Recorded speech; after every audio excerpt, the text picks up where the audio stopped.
Academicamente, o podcast da Autónoma Academy.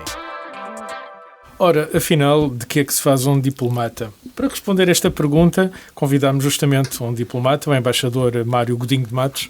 Viva, bem-vindo a este podcast. Muito boa tarde, muito obrigado pela Seria convite. Extenso reportar aqui os vários países onde já andou em representações diplomáticas portuguesas, também dentro dos serviços do próprio Ministério dos Negócios Estrangeiros, mas Mário Godinho de Matos, além de embaixador e diplomata por aqui fora, em várias partes do mundo, é também coordenador de um curso de preparação para o concurso de ingresso justamente na carreira diplomática. Vai ser difícil responder esta pergunta, de que é que se faz um diplomata? Eu se calhar ia recuar um bocadinho no tempo e ia perguntar como é que foi a sua história na América, uma vez que andou em representações diplomáticas portuguesas em Washington, no tempo do Reagan. Bom, então vamos começar pelo princípio, talvez um bocadinho ainda antes. A minha história da entrada no Ministério dos Negócios Estrangeiros foi uma destas eventualidades da vida, acontecer de coisas de que não se está à espera. Um homem que veio de uma licenciatura em Economia, não é? Eu era licenciado em Economia. E entra em 1980 para os serviços diplomáticos. Andava à procura de emprego numa empresa, numa companhia de seguros, no que fosse. Mas eis não quando fui desafiado por um colega e amigo meu que me chamou a atenção que tinha aberto um concurso no Ministério dos Negócios Estrangeiros, aliás, um concurso muito específico, foi o primeiro concurso a seguir ao 25 de Abril e que trazia uma novidade, que era, pela primeira vez, as mulheres podiam se candidatar à carreira diplomática, porque, como sabem, até ao 25 de Abril era vedada, portanto o acesso era só a pessoas do sexo masculino. Bom, e foi assim que tudo começou por um mero acaso. Eu lá me inscrevi e pronto, e depois fiz as tais provas de que ainda hoje se fala e vamos ter um concurso a curto prazo. Justamente, as provas de acesso à carreira. E mais ou menos, sem ter previsto nada, nem ter planeado nada, encontrei-me na carreira diplomática e por sorte tive como primeiro posto Washington. Como é que foi essa experiência em Washington? Chegar a Washington nessa altura, portanto eu estou a falar do verão de 1980, do século passado, eu tinha 29 anos, eu nunca tinha vivido no estrangeiro, tinha ido ali a Badajoz, como todos nós, comprar uns caramelos. E, portanto, aquilo era mais ou menos como chegar à Lua. Não havia Google Trator, nem essas coisas todas. Nada disso. Bom, não se podia telefonar com esta facilidade, porque os telefonemas eram caros, e eu lembro-me de escrever para os meus pais cartas escritas, que é uma coisa que já não existe, enfim, dando novidades e também sabendo como é que eles estavam. Portanto, era um outro mundo completamente diferente. Mas começa justamente a carreira diplomática no centro do mundo diplomático ocidental, em Washington. Foi um desafio? Foi um enorme desafio. Eu, entretanto, era o mais novo da cadeira hierárquica na Embaixada, não é? Por definição, porque tinha entrado no Ministério há 4 anos, e foi um enorme desafio. Foi muito, para mim, muito importante, porque tive 3 talvez dos melhores embaixadores que a carreira diplomática alguma vez teve, começando pelo embaixador Temido, que esteve em Washington durante 9 ou 10 anos, fez toda aquela travessia do antes do 25 de Abril, do durante e do pós 25 de Abril. Épocas conturbadas no relacionamento imagino-se conturbadas, entre Portugal e os Estados Unidos. Enfim, de modo que, enfim, o Sr. Kissinger morreu há poucos dias e enfim, foram aí divulgadas umas notícias sobre como ele se enganou em relação ao caso português. De Portugal virar um país da esfera soviética. Para Kissinger, Portugal era um país perdido e, portanto, depois havia que ver as consequências, etc. Foi preciso convencer os americanos de que não íamos virar para a esfera soviética?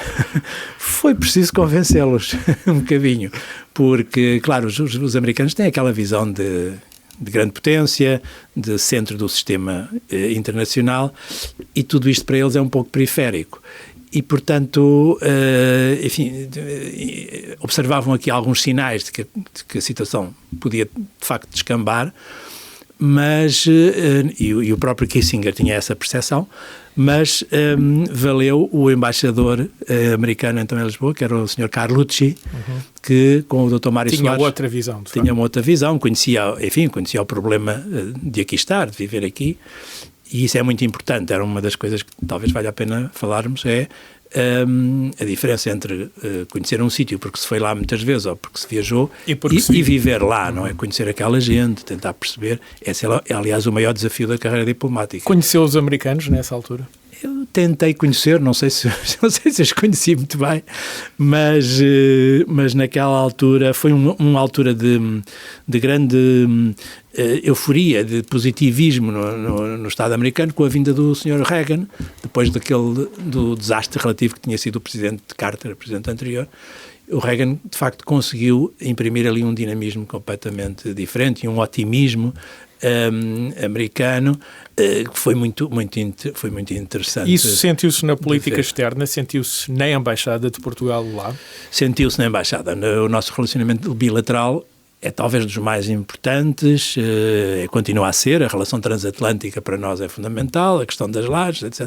Mas enfim, isso levava-nos aqui muitas horas a falar, mas sim, o relacionamento é muito importante e é muito específico e naquela altura as lajes tinham até uma outra importância estratégica que hoje em dia não tem devido ao desenvolvimento tecnológico. Mário Godinho Matos, a minha pergunta de partida foi de que é que se faz um diplomata, que já me explicou aqui que é importante conhecer, não é? Quando se vive num país e um diplomata vive por períodos de tempo mais ou menos largos num país estrangeiro. Mas os países são muito variados. Por exemplo, tive essa experiência nos Estados Unidos. Eu presumo que depois ser cônsul-geral e mais tarde embaixador em Moçambique seja uma experiência completamente diferente. Essa foi uma experiência de facto completamente diferente e também diferente entre as duas experiências minhas, porque eu saí de Washington e a carreira tem essa característica, não é? Porque as pessoas só pensam nos postos chamados de Circuito Yves Saint Laurent, que é Paris, Roma, Londres, Washington, aqueles que brilham mais. Mas há mais postos. Mas o que se diz sempre assim, atenção que a seguir a Nova Iorque vem sempre uma Guiné-Bissau. Enfim, sem desprestígio para a Guiné-Bissau, que é um país também muito importante para nós. Mas, no meu caso, isso verificou-se perfeitamente. Eu saí de Washington e em cerca de 24 horas estava em Maputo, um país em guerra civil, naquela altura. Portanto, a Frelimo e a Renamo ainda... Em guerra civil intensa, não é? A cidade estava completamente fechada pelos militares, havia de facto segurança no interior da cidade, mas não se podia sair da cidade por via rodoviária. Isso é outra experiência para quem faz carreira diplomática no estrangeiro. Há países premium, como disse, mas há outros em que as situações são mais complicadas do que aquela vivência habitual que vivemos em Portugal, por exemplo. Nós vivíamos nessa altura em Maputo cercados, não é? A única maneira de ir ao dentista ou de fazer uma compra diferente e tal era indo de avião para Joanesburgo, porque de facto não se podia ir à África do Sul. Não se podia circular pela cidade. Fora da cidade. Dentro havia alguma segurança, mas a verdade é que havia noites inteiras de bombardeamentos, etc. De ataques, sim. Aí a minha experiência era completamente específica, porque eu passei de uma embaixada para um consulado. Essa é outra das características que vale a pena realçar, é que a carreira diplomática tem 3 grandes situações. Ou as embaixadas bilaterais, é o caso do Washington, ou os consulados que são, como em Maputo, como em Maputo, que são instituições que tratam sobretudo dos interesses dos portugueses enfim, de toda a burocracia inerente, e depois as chamadas missões diplomáticas junto dos grandes organismos internacionais. É o caso da REPER em Bruxelas, das Nações Unidas, onde está... Ou da NATO também, pronto. Ou da NATO, onde eu passei, ou das Nações Unidas, onde temos como secretário-geral o engenheiro Guterres. E, portanto, são essas 3 grandes áreas.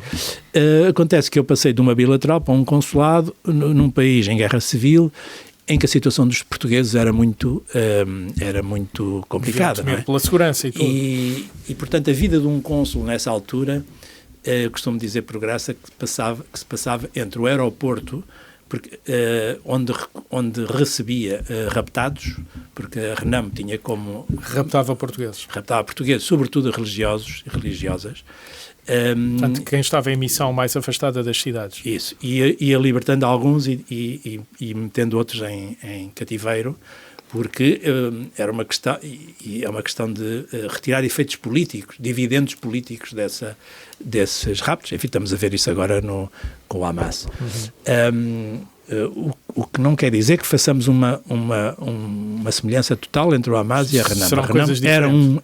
Era um movimento político que usava os raptados como instrumento político. Moeda de troca política. E tinha até, eu tive a oportunidade de constatar isso, um extremo cuidado com a maneira como tratava os raptados.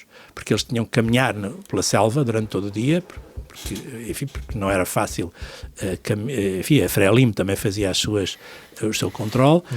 E nos sítios de estacionamento à noite, eles tinham maior cuidado, as populações criavam as condições possíveis para acolher esses raptados que tinham que caminhar todo o dia, às vezes já tinham alguma idade. Portanto, o cônsul de Portugal tinha como objetivo, em primeiro lugar, tentar perceber que circuitos eram esses dos raptados, falando com muita gente, falando com religiosos, sobretudo, que é quem conhecia melhor a situação. E tem aqui duas sensibilidades diferentes. Tem que tratar diretamente com um movimento de guerrilha, sendo que está na capital onde está o governo. Exatamente. É por isso que existem os diplomatas, não é? Para tentar fazer essa quadratura do círculo. Não é? De facto, os contactos diretos com a Renamo, ou mesmo indiretos, foram escassos, porque era um movimento de guerrilha que tinha muita dificuldade em chegar à cidade, evidentemente, e, portanto, acabávamos por ter notícias deles através dos próprios raptados, que depois nos faziam os relatos dos percursos, etc. Ora bem, a outra grande área de atuação do cônsul era justamente a visita às prisões, porque havia muitos portugueses detidos neste caso pela Frelimo, numa prisão que tinha sido a nossa prisão da PIDE, onde estavam agora portugueses detidos pela Frelimo. Enfim, tudo para proteger os portugueses num país estrangeiro, numa altura difícil. Voltou mais tarde já como embaixador, portanto, na tal outra área de atuação. Exato. E aí já não está tão dependente das papeladas, mas deve estar bem metido dentro do jogo político. Isso. E aí foi uma experiência muito, muito enriquecedora. Enfim, um país que eu conhecia relativamente bem, mas naquelas circunstâncias de uma guerra civil, e encontro, de facto, um país completamente mais diferente. Não, completamente estável, apesar de ainda haver Renamo em certas zonas do país, mas estável, completamente diferente. É até uma sensação um pouco estranha de que, de facto, a pessoa lembra-se dos edifícios, são os mesmos, já estão lá todos de pé, não houve nenhum tremor de terra, etc. Mas as pessoas já mudaram todas, já não está lá ninguém que eu conhecia daquele tempo, ou muito poucos, ainda encontrei meia dúzia deles, mas pronto, já mudou tudo, tinha mudado o ambiente completamente, entretanto houve o acordo de paz, etc. E agora Moçambique dava passos naquela altura para o desenvolvimento económico. E foi, enfim, uma experiência, como disse, muito enriquecedora. Enfim, a embaixada, as nossas embaixadas nos países de expressão portuguesa têm todas as valências possíveis, portanto, tem a parte para além dos funcionários diplomáticos propriamente ditos, a parte comercial, portanto, a parte económica. Essa é uma parte importante, justamente este auxílio ao comércio, à exportação portuguesa, à importação. Sim, quer dizer, não é só auxílio, é uma relação bilateral que supostamente traz benefícios para os dois lados. Para os dois lados, a parte do comércio. Depois tínhamos também cooperação propriamente dita, e aí era auxílio, de facto, ajuda ao desenvolvimento. Essa é uma área importantíssima, sobretudo em países africanos. Mas tínhamos também cooperação militar, muito importante, nos 3 ramos das Forças Armadas. Tínhamos um serviço de informações, que também funcionava, e um conselho cultural. Portanto, são embaixadas que têm todas as valências. Digamos assim. E isso era outro tema que nos levava também para a nossa escassez de meios, coisas que muitas outras embaixadas não têm, mas evidentemente que estes países para nós têm uma relevância especial. Sim, estamos a falar de Moçambique, afinal. Passou por outros sítios, por exemplo, uma altura teve que se relacionar com a China, quando em 99 houve a transição de Macau para a China. Foi uma situação muito peculiar. Foi muito peculiar e também muito interessante. O que me levou a ir para a China, tive 2 anos em Pequim, foi o facto de ter sido integrado no chamado Grupo de Ligação para a Transição de Macau.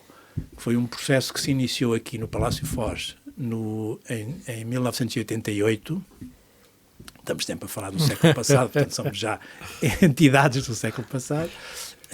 Começa aqui em 88 e esse processo de transição e termina em 20 de dezembro de 99. Ou seja, uma negociação à chinesa. Portanto, são 11 anos... Muito bem planeada. Foram 11 anos para negociar uma transição.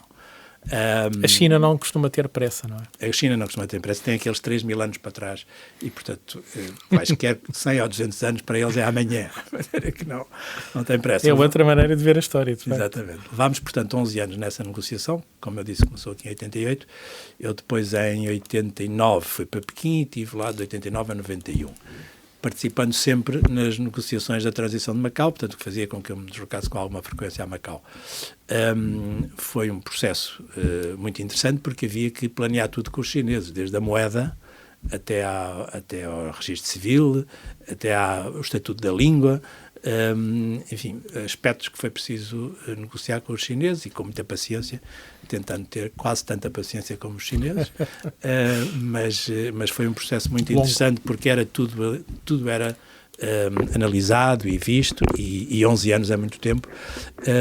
Eu, entretanto, portanto, como disse, tive 2 anos no grupo de ligação, nesse tal grupo de ligação, saí dele em 91, porque voltei para Lisboa nessa altura para vir fazer a primeira presidência da União Europeia, que foi no primeiro semestre de 92, mas enfim, outros colegas me substituíram. Eu depois só volto a Macau justamente no dia 20 de dezembro de 99 para participar nas cerimónias do handover, da transição da soberania. Que foi aquelas imagens que vimos aqui com certeza, a bandeira portuguesa a baixar e a chinesa a subir. Que foi de facto uma cerimónia que não se recomenda a ninguém. Também esteve em Madrid, foi embaixador em Madrid, também participou nas negociações por causa da água, não é? Afinal, entre países vizinhos também temos os nossos desaguisados e os rios até são alguma fonte de desaguisados. Também esteve na Rússia. Teríamos imenso tempo para conversar agora sobre a Rússia, talvez outra Rússia, mas gostava de puxar a conversa agora para o outro lado. Falou-nos aqui de algumas das suas experiências, são muito mais vastas. Teríamos ainda que ir à tal outra esfera, por exemplo, de organismos como a NATO, não é? Outra esfera de atuação de um diplomata e da diplomacia de uma forma geral. Mas fiquei curioso com o seguinte. No começo da conversa eu perguntei de que é que se faz um diplomata e até disse que, enfim, neste momento está a coordenar um curso de preparação para um ingresso na carreira diplomática. Quem é que são as pessoas que normalmente procuram estes cursos? Bom, de que é que se faz um diplomata? Faz-se de uma pessoa normal, licenciada, como se diz lá no regulamento, enfim, em qualquer área do conhecimento, e que depois faz provas específicas que também se encontram todas regulamentadas. Estipuladas, quais são? Todas regulamentadas. Evidentemente que é preciso ter uma apetência para nos deslocarmos, para nos adaptarmos às mais diversas situações. Costuma dizer-se lá na gíria que bom, eu agora caí aqui de paraquedas, como é que eu me vou adaptar? E o problema é que essa adaptação tem que ser rápida, porque, por exemplo, um dos aspectos que nos ajuda muito em países difíceis, Moscovo, por exemplo, foi o caso, não é? Por causa da língua e por todos os outros aspectos. Uma coisa que nos ajuda muito são as delegações da União Europeia nessas capitais, que têm meios incomparavelmente maiores do que os nossos, meios logísticos até, e que nos ajudam muito a tentar perceber onde é que de facto caímos de paraquedas, como se costuma dizer, porque de facto hoje em dia dizia-se que a diplomacia era de facto mais aliciante no tempo em que se ia para os portos de barco e se levava quase um mês a chegar a sítios exóticos. Agora chega depressa. Agora tudo isso acabou. Aliás, ainda há pouco disse que de um dia para o outro caiu de Washington justamente para Maputo, não é? Em 12 horas está-se no outro lado do mundo. Do outro lado do mundo. E, portanto, então tem que ser alguém que se adapte. Exatamente. Mas há candidatos de todas as proveniências? Parece-me que sim. Agora, de facto, o mais importante é a pessoa ter essa... Eu acreditaria mais, que se calhar ia encontrar mais licenciados em relações internacionais. Acredito mal? Não, acredita mais ou menos bem, mas depois há exceções. Na carreira temos, por exemplo, um colega que era médico e a meio da sua vida, aos 40 anos, resolveu mudar de vida e entrou no Ministério, fez um destes concursos, entrou no Ministério. Porque isto é justamente a preparação para um concurso. Exatamente. Agora, é evidente que uma pessoa que tem formação em relações internacionais, enfim, por alguma razão escolheu esse curso, não é? É porque se interessa pelos temas internacionais. Também é preciso ter interesse por esses assuntos. Mas depois temos também as áreas da economia e do direito que também ajudam muito. Enfim, uma pessoa licenciada em economia também tem uma percepção do mundo, enfim, um bocadinho focada na área económica, mas que vai ajudar muito depois na profissão, não é? E o direito talvez não tanto, mas dá-lhe uma outra abertura também e às vezes isso é muito importante, ter conhecimentos de direito. Gostaria de terminar esta conversa com um conselho. Alguém que já foi diplomata nas 3 esferas em que se pode ser diplomata, que andou nos países premium, mas também naqueles mais difíceis, que teve que fazer mudanças rápidas e que agora ajuda justamente futuros diplomatas a prepararem-se para esta vida. Qual era o conselho mais precioso que pode deixar a alguém que pretende ser diplomata, que vai ingressar num concurso destes, por exemplo? O único conselho que daria é, se tem interesse por essa área, se gosta, faça o concurso, prepare-se devidamente, porque seguramente que vai ter uma vida completamente diferente e uma vida muito, muito, muito interessante. Eu estou muito grato ao Ministério e tudo aquilo que a carreira me proporcionou, e portanto só posso incentivar as pessoas que de facto tenham esta predisposição para uma vida que não é fácil, é preciso também dizer isso, mas que tem aliciantes de facto muito importantes e que podem trazer muitos aspectos positivos para a vida de cada um. Mário Godinho de Matos, muito obrigado pelo tempo que pôde despender justamente a ajudar-nos a perceber de que é que se faz um diplomata. Muito obrigado, Ian. Academicamente. Este programa foi gravado nos estúdios da Universidade Autónoma de Lisboa.